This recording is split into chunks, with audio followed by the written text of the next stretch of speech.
I made the song with 7 drops. Today we're gonna go through this drop.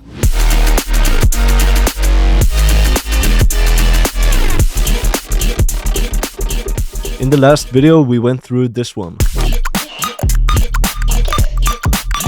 And that's leading right into the next drop.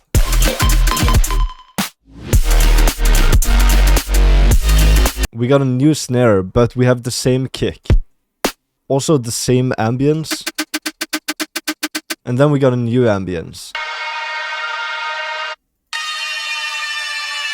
This ambience is being pitched down. What I did for this one is I used a preset from Melody Essentials, and the first bass you're introduced to has a layer with a 7+ semitone, and the second one has a layer with 4+ semitones. It's the exact same sound, but it just has different harmonies. And when you combine that together, and then you play one note with 7+, and then one note with 4+, and then you just kinda experiment back and forth, you can get some really cool different kinds of melodies, which you normally probably wouldn't think about. If you look on the LFO, you can see when there's a line going through, that's when that bass is playing. And the first one is the 7+, and the second one is the 4+.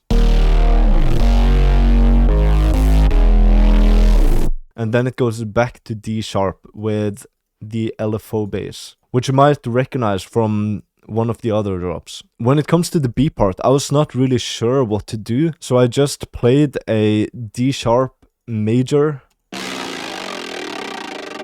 And then I did some automations on it, like I did a pitch bend, I did a LFO rate. Again, like I was not sure what to do, but I wanted to have some cool stuff happening. And to begin with, all of these were just one chord, but then I delayed some of them just to get more of an arpy feeling to it. The LFO bass has the same automations as in the other drop. Harmony is being introduced. The second time the bass is playing, there's a bit of pitch bends introduced, and that's just to create variations.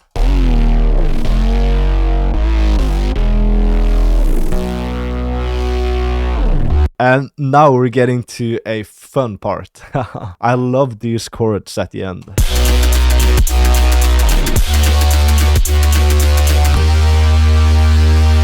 I've said this in the other videos as well, but a lot of the ideas come from just listening to where do I think it's gonna go next, or how do I want it to go next. So I knew after playing this part,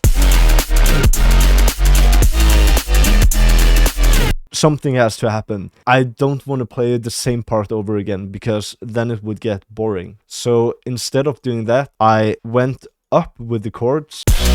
And so for the second one, I wasn't quite sure where to go, and this is what it sounded like originally.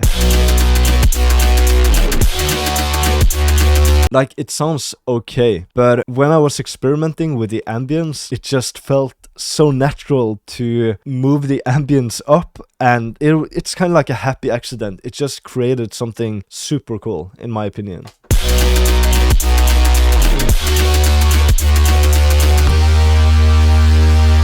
I hope you learned a lot from this video. If you want to see how I made this drop, click somewhere around here.